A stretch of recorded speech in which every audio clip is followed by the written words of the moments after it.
une autre délibération aussi qui anticipe un peu l'avenir, et c'est Madame Bertrand, le CT et le CHSCT pour la ville de Saint-Barth et le CCAS. Donc en effet, fin 2018 auront lieu les prochaines élections professionnelles dans la fonction publique. La date du scrutin est fixée au 6 décembre. Les agents seront appelés à désigner leurs représentants dans les instances de concertation, comme le comité technique et le comité d'hygiène, de sécurité des conditions de travail. Vu l'article 32 et 33.1 de la loi numéro 84-53 du 26 janvier 84, prévoyant que dans chaque collectivité ou établissement employant au moins 50 agents, un comité technique et un CHSCT soient obligatoirement créés, considérant que par délibération concordante, les organes délibérants peuvent décider de créer un CT et un CHSCT commun, sous condition que l'effectif global concerné soit au moins égal à 50 agents, considérant l'intérêt de disposer d'un CT et un CHSCT unique, compétent pour l'ensemble des agents de la ville et du CCAS Village Pierre-Rabhi, considérant que les effectifs d'agents titulaires, stagiaires, non titulaires et contrats aidés au 1er janvier 2018 sont de 170 agents pour la commune et de 15 agents pour le CCAS, permettant ainsi la création d'un CT et CHSCT commun. Monsieur le maire propose la création d'un CT et d'un CHSCT unique, compétent pour les agents de la ville et du CCAS Village Pierre-Rabhi. Monsieur Dohain. Oui, j'aurais voulu savoir combien d'IRP vous avez décidé de mettre au CHSCT plus le TT. Alors là, Madame Bertrand. Non, on n'a pas la réponse. On vous donne la réponse plus tard, là. OK? C'est pas prévu, ça, dans le plan. Un IRP, c'est un représentant du personnel. IRP, c'est l'instance. Ça a été déjà débattu, ça? Ça sera débattu. Ce que disait M. Rocher, c'est que... Ce que disait M. Rocher, c'est que, a priori, donc, ce sera débattu aux instances, mais que pour l'instant, voilà, ça ne devrait pas changer. Ça fonctionne déjà, alors bon, on verra avec les représentants du personnel. Monsieur Martin, un commentaire. Oui, bonsoir. Simplement pour la cohérence de la démarche, je voulais signaler que la même délibération a été prise au conseil d'administration du CCAS lundi dernier. OK. Allez, c'est bon, on passe au vote. Qui est contre? Qui s'abstient? C'est un vote à l'unanimité. Je crois que je vais vous payer à boire, hein, après. OK. Bon, il y a, bien sûr, ce n'est pas tout à fait terminé. Vous aviez la liste des décisions du maire prises depuis au mois de décembre et en début janvier. Ensuite, il y a les questions écrites qui sont parvenues vendredi soir. Alors, les questions écrites, donc, on va y répondre, mais il va y avoir plusieurs intervenants en fonction de tous les thèmes qui sont abordés parce qu'ils sont assez nombreux. Donc, vous posiez la question suivante. Le projet de la maison intergénérationnelle rue Pierre de Coubertin avance. Votre équipe espère et annonce la réalisation de la première tranche pour fin 2019.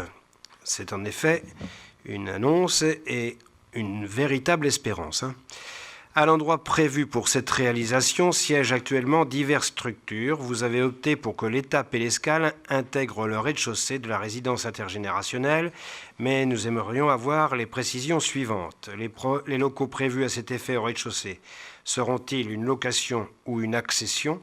Les coûts ont-ils été évalués de ces deux solutions et pouvez-vous nous les communiquer? Je vais m'arrêter à cette première partie pour aborder les autres ensuite. Petite erreur dans la question, l'escale ne fait pas partie des ateliers à déplacer de la même manière. Donc c'était l'étape et le point soleil. L'étape et le point soleil, retrouvant des locaux à l'intérieur de la structure nouvelle dans la résidence intermédiaire. Quant à l'Escale, on s'est préoccupé de l'accueil de nos sans-abri et nous avons décidé depuis un petit moment déjà de récupérer un logement que nous possédons, pour être très précis, aux 2 rue Jean-Gilles. 2 rue Jean-Gilles, c'est juste en face. Et ce petit logement, donc c'est un T1 bis amélioré, on va dire. Donc on va l'aménager pour qu'il soit meublé et on perdra cette location. Mais ce n'est pas forcément loué très souvent parce que c'est assez petit quand même. Et puis donc les 2 autres ateliers rejoignant la résidence intermédiaire, comme je l'ai dit. Les locaux prévus, donc, alors, c'est pour ça que c'est un petit peu long. Hein. Vous imaginez que ce n'est pas extrêmement, là aussi, facile à gérer. En principe, on va passer avec notre aménageur, notre bailleur social, une dation.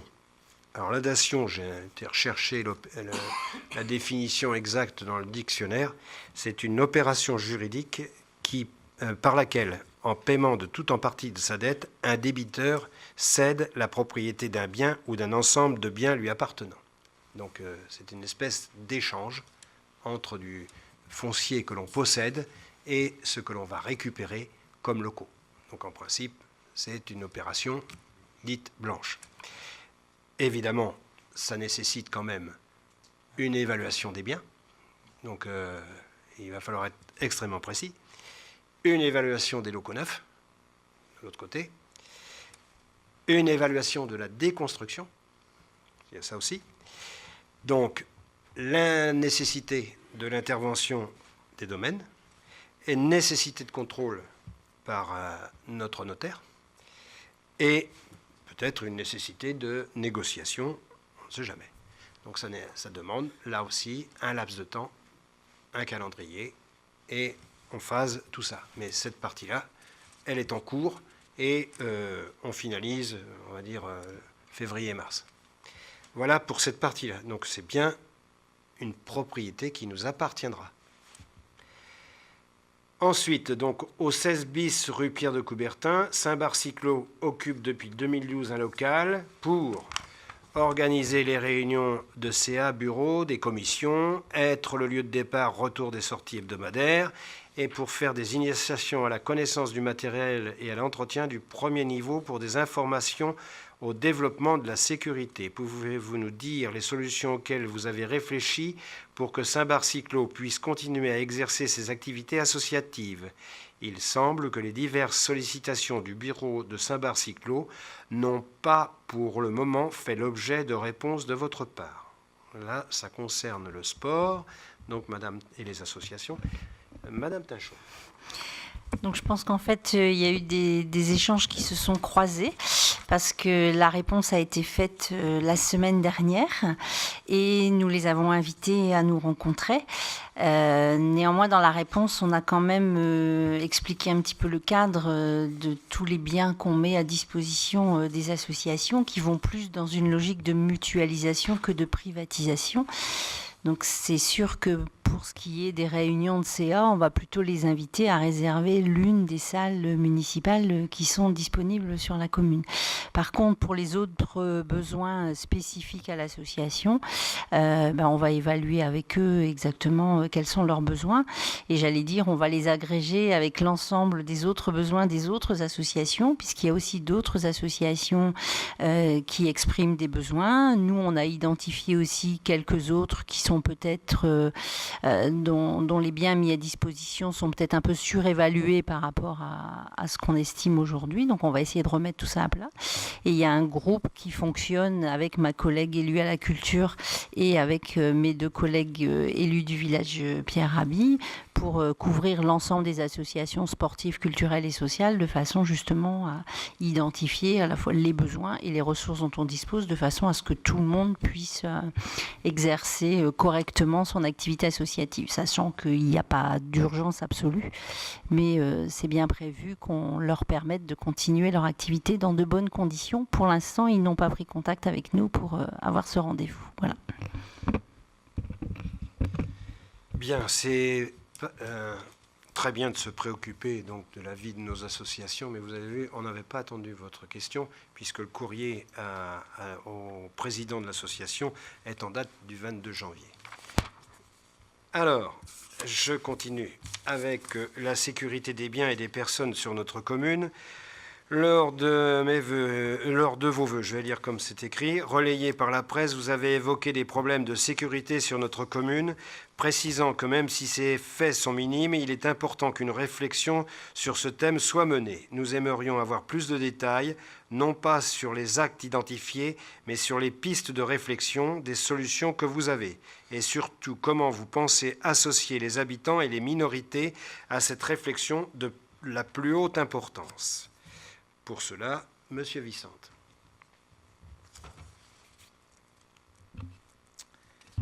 Alors, je vais prendre quand même mon papier parce que j'ai noté un petit peu différents éléments de réponse. Alors, je tiens quand même à rappeler que notre commune est une commune globalement calme. Hein, ça, il ne faut pas l'oublier. Il ne faut pas non plus s'inquiéter par rapport à ce qu'on peut entendre. Toutefois, malheureusement, on a des faits d'incivilité, voire de délinquance sur des lieux plutôt ciblés et précis. Et notre volonté à ce sujet-là, c'est clairement de s'attaquer à cela, parce qu'on ne veut pas non plus que ce soit un phénomène qui s'amplifie si on ne fait rien. Et puis surtout, on veut aussi trouver une solution aux personnes qui peuvent être concernées et donc touchées directement par ces faits d'incivilité ou de délinquance. Donc il y a quand même déjà des actions qui ont été lancées, puis ensuite il y a des pistes de réflexion que je vous donnerai un petit peu comme ça. Les actions qui ont été lancées, on a depuis quelques mois renforcé, je dirais, la coopération de manière plutôt prononcée avec la police nationale et les bailleurs sociaux. On a été aidé par cela, c'est vrai, l'arrivée d'un nouveau commissaire de police au mois de décembre, je crois, ou de novembre, qui est aussi dans cette dynamique vraiment de s'intéresser, et je dirais, de s'attaquer à toutes ces incivilités qui polluent quand même les habitants au quotidien. Et ça ne concerne bien évidemment pas que la commune de Saint-Barthélemy d'Anjou. On a associé à cela aussi les bailleurs sociaux, puisque bien souvent, eux aussi peuvent être acteurs pour nous aider, ou en tout cas avoir des réflexions à ce sujet-là. Et quand on peut, en fait, on essaie de rencontrer les habitants concernés en les regroupant et en discutant donc lors de réunions publiques, enfin en tout cas publiques avec les personnes concernées sur ce qui peut leur arriver, des pistes de réflexion ou sur des idées qu'on pourrait avoir ensemble. On a aussi récemment fait la visite de l'ensemble des sites qu'on considérait comme problématiques sur la commune avec la police nationale et donc avec l'ensemble, je dirais, des représentants des forces de police, puisqu'il y avait plusieurs corps, je dirais, enfin je ne sais pas si on les appelle comme ça, mais qui étaient représentés. Ça leur a permis quelque part aussi d'avoir une connaissance déjà visuelle de notre commune et pas uniquement par rapport à ce qu'on peut nous énumérer lorsqu'on les rencontre. Et donc visuellement, ils se sont rendus compte un petit peu des différentes problématiques et des lieux concernés, ce qui fait que ça va faciliter en fait derrière, lorsqu'il y a des administrés qui appellent, ça va garder à l'esprit que ces lieux-là sont des lieux plutôt problématiques sur la commune et qu'il faut essayer de les prioriser, même si quelquefois, les priorités, il y en a bien d'autres dans les différentes communes et ce n'est pas forcément ça qui passe en premier. On a aussi très récemment lancé, alors j'en reparlerai peut-être un peu plus après, mais un diagnostic sûreté. En fait, au niveau de la police nationale, il y a un référent sûreté qui permet, en fait, quand il est sollicité par la commune, de faire un diagnostic sur l'ensemble de la commune, sur quelles sont les propositions qu'il pourrait faire d'un point de vue sûreté, donc des propositions que ce soit d'un point de vue aménagement, des aménagements, je prends un exemple tout bête, mais s'il y a des rassemblements de personnes qui ne sont pas de la commune sur un lieu, sur un parking, etc., et entre autres des fois sur des parkings privés, il y a des réflexions à mener, comment sécuriser ces parkings privés pour qu'il n'y ait par exemple que les habitants qui puissent y arriver. Et puis bien évidemment, dans ce diagnostic sécurité est abordée aussi la problématique de la vidéoprotection. On a aussi de notre côté et aussi avec l'aide de la police nationale renforcé en fait toutes les préventions avec toutes les patrouilles qui sont bien plus régulières en fait et sur les lieux qu'on a repérés comme problématiques. Donc on a une fréquence bien plus élevée de la police nationale sur ces lieux-là et aussi de notre police municipale. On a aussi acté une tolérance zéro sur tout ce qui est ce qu'on appellerait rodéo, entre autres sur les motos quad, qu'on peut des fois rencontrer sur notre commune et qui circulent sur des lieux qui sont inappropriés et des fois sans casque, voire sans immatriculation. Quand je dis tolérance zéro, ça veut dire que quand on arrive à tomber sur ces faits-là, c'est mise immédiate en fourrière du véhicule. Juste pour information, puisque ce n'est pas juste des paroles, ça a été fait au mois de décembre puisqu'il y a eu un cas comme ça. Et très récemment, pas plus tard que je pense c'était la semaine dernière, nous avons eu aussi 3 interpellations dans le même style. Donc vous voyez quelque part ce renfort, cette coopération avec la police nationale nationale porte, j'espère, ses fruits. Alors, c'est que sur des cas particuliers, mais j'espère que ça montrera à tous ceux qui veulent se livrer à ce genre d'incivilité que la commune est vraiment très, très à l'écoute de ce genre de problématiques et qu'elle ne lâche pas le terrain. Le dernier point, c'est que par rapport à ces actions, c'est on va lancer la mise en place d'un suivi bimensuel sur l'ensemble justement des points qu'on a aujourd'hui à notre connaissance, pour les suivre déjà avec les acteurs directement concernés ici par rapport à la police municipale ou les autres acteurs, et puis aussi pour garder ce lien avec notre police nationale et les bailleurs sociaux pour être sûr que ces dossiers sont toujours dans leur radar et qu'ils avancent, bien évidemment que ce soit de leur côté ou de notre côté. Ça, c'est ce qui a été lancé. Donc maintenant, on a d'autres pistes de réflexion. Les autres pistes de réflexion, et là, ça reste des pistes, bien évidemment. On est en train d'étudier l'annualisation des horaires de notre police nationale avec, bien évidemment, derrière une réflexion sur les horaires de travail. Donc, est-ce qu'il faut adapter ces horaires municipale, oui, c'est pas notre police nationale. On n'a pas ce pouvoir-là encore. Donc, avec une réflexion sur ces horaires de travail à adapter peut-être dans des circonstances plus précises en fonction des incivilités ou des problématiques qu'on peut voir. Bien évidemment, j'en parlais tout à l'heure, on a lancé un diagnostic, donc il va y avoir des idées, voire des propositions par rapport à la vidéoprotection. Donc la vidéoprotection sera aussi l'un des éléments de pistes de réflexion, ainsi que les aménagements particuliers qu'on pourrait nous suggérer sur des problématiques soit privées ou publiques. On a aussi une réflexion qui a été lancée sur des possibilités d'arrêté d'interdiction de regroupement d'individus dans certains lieux à certaines heures, puisque bien évidemment c'est lié à des problématiques de regroupement d'individus qui font énormément de bruit, voire d'autres incivilités à certains horaires et souvent très tard. C'est pas nouveau ça. Des arrêtés municipaux, il y en a eu comme ça, par exemple pour le parking de la Pèlerinière. Exactement. Et depuis, on n'a plus de problème sur le parking de la Pèlerinière. Donc, c'est déjà... Alors, l'arrêté, alors, juste une précision, hein, l'arrêté, c'est pas ce qui empêche aux personnes qui veulent se livrer à ce genre d'incivilité de dire il y a un arrêté, je viens pas parce que j'ai peur. Non, c'est pas du tout ça. L'intérêt d'un arrêté, c'est que la police nationale, si elle intervient, elle n'a pas besoin de tomber directement sur un fait. Et donc, sur un fait en constatant du bruit, etc. Parce que la plupart du temps, quand il y a du bruit et la police arrive, ils font plus de bruit. Mais par contre, le fait qu'il y ait une interdiction de regroupement, là, ça devient un délit puisqu'il y a un arrêté. Donc c'est vraiment des moyens supplémentaires qu'on donne soit à la police nationale ou soit à la police municipale.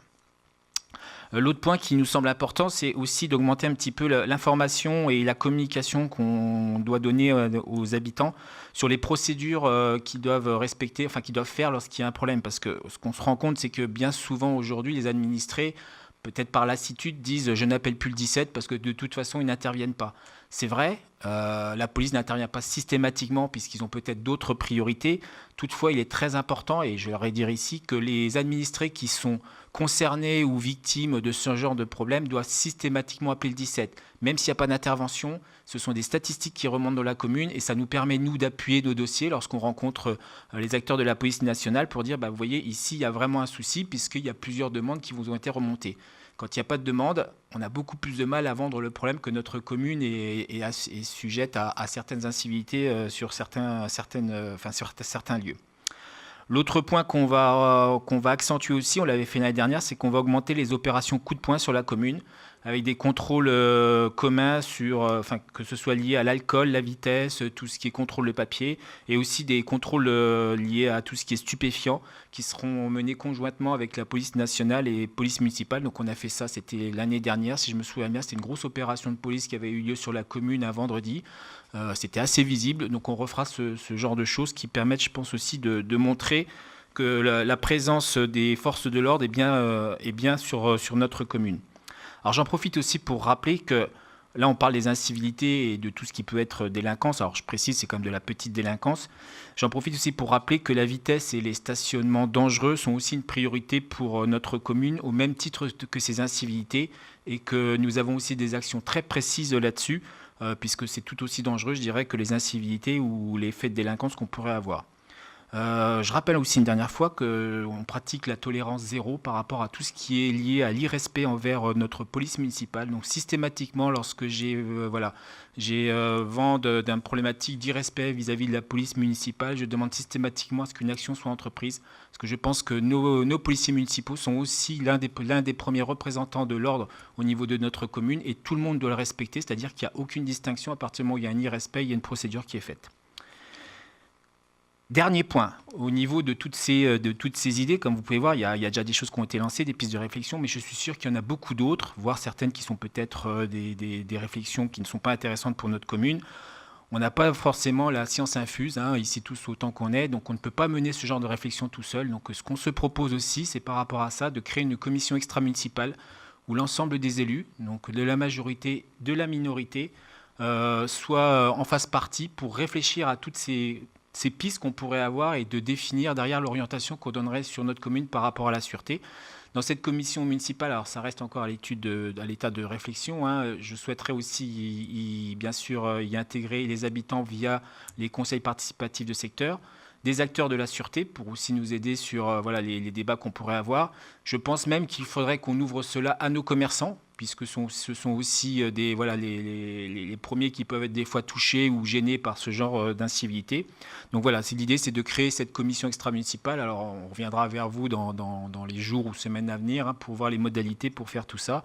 Et en fonction des recommandations et de ce qui ressortira de cette commission municipale et des décisions après politiques qu'on prendra, je pense qu'il pourrait être intéressant de faire une réunion publique pour exposer un petit peu notre stratégie d'un point de vue sûreté, puisqu'on dit sûreté, pas uniquement sécurité, au niveau de notre commune.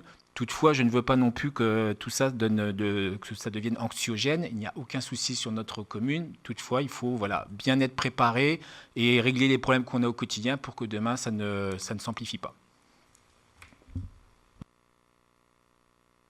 Alors, oui, et je compléterai, mais il n'y a pas la place à l'agglo pour cela. Je participe régulièrement, mais c'est 2 ou 3 fois l'an, voire 4 au maximum, au CISPD. Alors le CISPD, c'est le Comité intercommunal de la sécurité et de la prévoyance de la délinquance.